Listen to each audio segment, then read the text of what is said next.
Welcome to the Jeff and Jamie feed. Today we're doing a short little episode here about the Fork and Hammer series to catch you guys up on what's going on in the series. This is a 10-part original program on PBS, and you can find it at pbs.org, on PBS Passport, and on YouTube TV, all those places. We'd love to see you checking out that show. But we spent some time talking about the premiere and episodes 1 and 2. But today we're going to jump into a handful of episodes and just kind of share what were some of the big takeaways or big things we think that program really is showing in each one of those episodes. Yeah, I think there's a few behind the scenes snippets that we can add to each one of these shows to kind of shed some light on some things and make them fun. You want to start with the summer soiree? Yeah, summer soiree. So that was a pretty crazy event that we put on. We put on this event at Supperland, and what we did was we had the chefs from all of our restaurants all help create a menu. So we did gobs of tastings leading up to the event and created this menu that really focused around the summer harvest here in the Carolinas, which is super strong. We have an abundant farming produce season right there at the end of summer. And so we created this event to really allow our chefs to get creative. This is a pork milanese, very, very bright. It's got a lot of lemon zest in it, super delicious. So yes, we're marrying Japanese, Mexican, and Southern cuisine in this dish. Beautiful. Oh, that's great. Duck fat roasted, corn and mushrooms, and then the beef cheek is slow braised. The coolest part was I think we paired all the chefs together and made them work together to come up with their dishes. And it was the first time that we'd ever really like cross-team, cross-restaurant utilized things. And I thought it was a great bonding experience for the chefs. I thought they really enjoyed it. And we had a great time going out after the summer soiree too with all the chefs. I mean, at least I did. I know. I went home, Jeff. I don't remember that part, but okay, good for you. Good for you. But I think when you watch that summer soiree program, again, this is the 3rd episode, you really see teamwork. And I think, from our perspective, a lot of people ask us like, how do you do all this? How do you do all you do? Here's the thing. We don't. We don't do it all. No. There's so many people. We've got 300 people on our team, and our executive chefs and our managers are there at the top, really making a lot of things happen. And, you put a dinner together like this, and it's really, they're orchestrating. It's amazing because we have somebody that is watching everything going, okay, we need a spoon here. We need this mise en place at the table there. The servers need to know this. The servers need to know that. And then we have another person thinking, oh, what needs to be on the menu? What needs to be on the dietary menu? And just knocking all those little pieces out. Yeah. No one person could do all of those things. So it's great that we have such a high functioning team. They're awesome. Absolutely.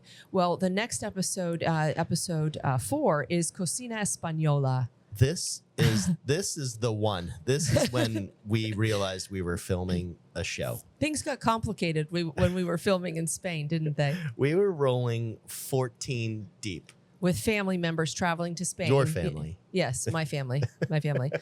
It's a whole other thing. 14 deep, rolling through Spain. And then all of a sudden, we have a film crew.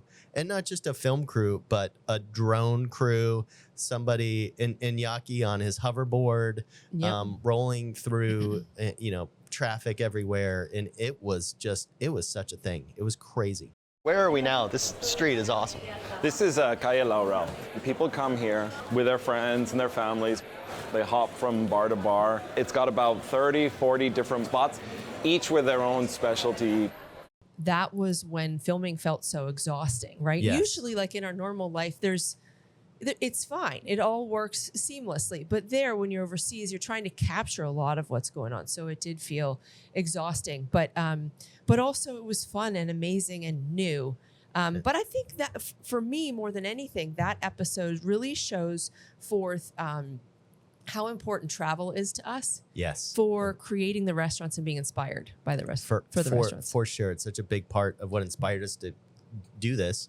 And then, it's really a big part of how we, figure out what we're going to do next and get inspiration and ideas. I wanted to talk, though, about there's one scene in this that it just, like, I die laughing every time I see it because as you know, my Spanish is Poor at best. the Oh, worst. but I know what scene I you're have talking the about. worst kitchen Spanish ever. And so we're in a restaurant. I'm supposed to do a cooking demo with the chef in the basement. And they're like, there's not enough room down there. And the chef only wants to speak Spanish, even though she could speak some English. She was not comfortable speaking English on camera. And so we're like, cool. And I'm going down there with the translator. And then the translators, and then they say, there's not enough room for the translator. Oh, dear. Yes, I remember. So I end up down there. And lucky enough, a few days beforehand on the plane, I had read the recipe pretty much from this historic restaurant of how to make pill. So it was very, very fresh in my mind. So I'm there, she's speaking in Spanish, and I'm kind of translating, not knowing a single thing that she's saying, but just the fact that I had read the recipe. You 2 play it off. days You guys will before. see that in the episode. I Is have when he's no idea what she's he's saying. down in the kitchen, and literally, we know he has no idea what this chef is saying, but she doesn't realize it. And on camera, he plays it off pretty cool. Un poquito de perejil. Está poco lentico. Just a little bit of lentico. heat. See? Tiene un proceso de mucho cariño. Lo que importante es mucho amor. Lots of love into it, for Eso, sure. mucho amor. Yes. They did a great job editing. Thank you, Susie Films. That's right. Well, the next one is fried chicken around the world. And Fried Chicken Around the World was a crazy event that we did. We really wanted to lean in at Haberdish into fried chicken, which is our staple, something we do a really great job of, but offer it to guests in a totally unique way and have the whole meal around fried chicken from different parts of the world. Yeah. Did you have a dish you remembered really well? Well, I mostly remember that I ate so much fried chicken in every single tasting for the weeks leading up to that. It was incredible. But I really have an affinity. A lot of it's from your brothers and visiting them in Korea, but I just love Korean food, and the Korean fried chicken and some of the Asian stuff that we were doing was phenomenal. Third course, we're going to blow up everybody's palate with some strongly flavored Korean fried chicken. So that outside gets super, super crispy and fluffy and different than any other textured fried chicken you've probably ever had. Yeah, tiny bit of background. I've got 2 adopted brothers from Korea, so I grew up with them. And so we had a lot of Korean influences in our home when we were growing up. And Jeff and I had the chance to go visit them many years ago now. But you're right. That It's a different style, but the crispy rice flour on the chicken, like it's pretty awesome. And we always talk about at Haberdish how we would change the chicken, and we try to stay pretty rooted in the South and in Southern culture, but we kind of trickled just a little bit of rice flour in there, kind of hidden in the background, because rice is a Southern ingredient that we can rely on. So we feel like we can use it a little bit, but we can't go overboard that you're having Korean fried chicken at Haberdish every day. Yep, absolutely. Well, we're kind of doing speed rounds here with these episodes. And then the next one is pairings.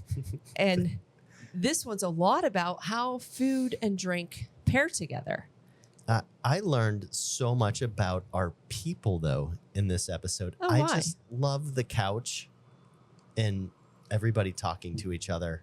Oh, yeah. And just having our people kind of, I mean, they're getting interviewed, and there's some things I didn't know about their childhoods and those kind of things and their relationships. And we have so many couples that work here. It's really special, and it makes it nice. Yeah. So when you watch the program, you'll see that there are multiple segments where you have a couple seated on a couch, kind of When Harry Met Sally style.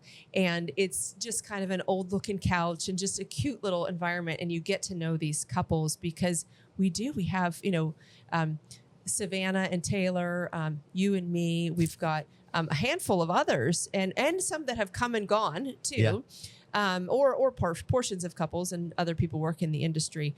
But that is a lot of fun Oh, for sure. to see. But that one gets very personal to me, and I cry in the episode, and it's not like the pretty cry. So I've had to be very forgiving with myself about it, because it's actually like a little bit of an ugly cry that happens. And forgive me, because it's very real. And Well, you had, I mean, you're getting pretty deep and being honest with people and vulnerable. So that's remarkable. It's awesome. Thanks, Jeff. Well, it's not all just twins hanging out paddleboarding. It does dive a little bit into my relationship with my twin sister. I have an identical twin sister, and she lives in Charleston. And you do get to see us on there. And there's a scene where we're walking out onto the dock, and I'm like, "Good Lord, we do look alike." I forget. You guys are in denial about being identical. Well, yeah, I think we're always comparing ourselves to one another. Really? So it's like I always feel like, oh, she looks prettier, she looks better, or whatever. And I was like, wow, we look similar. Okay, great. I love it. Yep. So last one, history on the move. I can't believe we've made it to this point. This was just a parking lot. And to see now the fruition of this building actually arrive here, it's a little bit astounding. That was a feat and something maybe we don't ever want to live again. Except on TV. Yeah, I'm pretty good on the building move thing. I think you do it once, you're good. So you guys will get to see this in History on the Move if you haven't seen it already. But basically, we didn't really come across, but we learned of this 1903 historic brick building that is in the South End neighbor of Charlotte. And it was the former grocery store for the Atherton Mill Village. And we had the opportunity to save the building. So through a lot of hoops through the city and rezoning and drumming up neighborhood support and all of that, we were able to move this building 750 feet up the street and into our parking lot at Alleluia Hall. We had our obstacles and lots of things that we had to overcome. But at the end of the day, when you look back on it, the people that came together to help us do this between the Centrum folks and Duke Energy and Spectrum and AT&T. and people letting us drive a building through their parking lot and those kind of things are just amazing, the amount of partnership and support of the people that really mattered to get that done. It was awesome. You're so right. And it really comes full circle to what we were talking at the beginning, which is teamwork. Mm-hmm. A restaurant does not come to life, and a beautiful meal does not come together without that teamwork.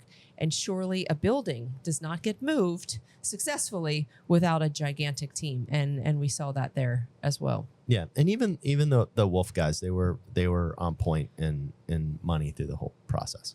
For sure. So. Well, thanks for joining us for these quick little recaps of Fork and Hammer. And do stay tuned. Please like, comment, share here on the podcast, and also watch along on pbs.org. We'd love to see you there too. Binge it. Let's go.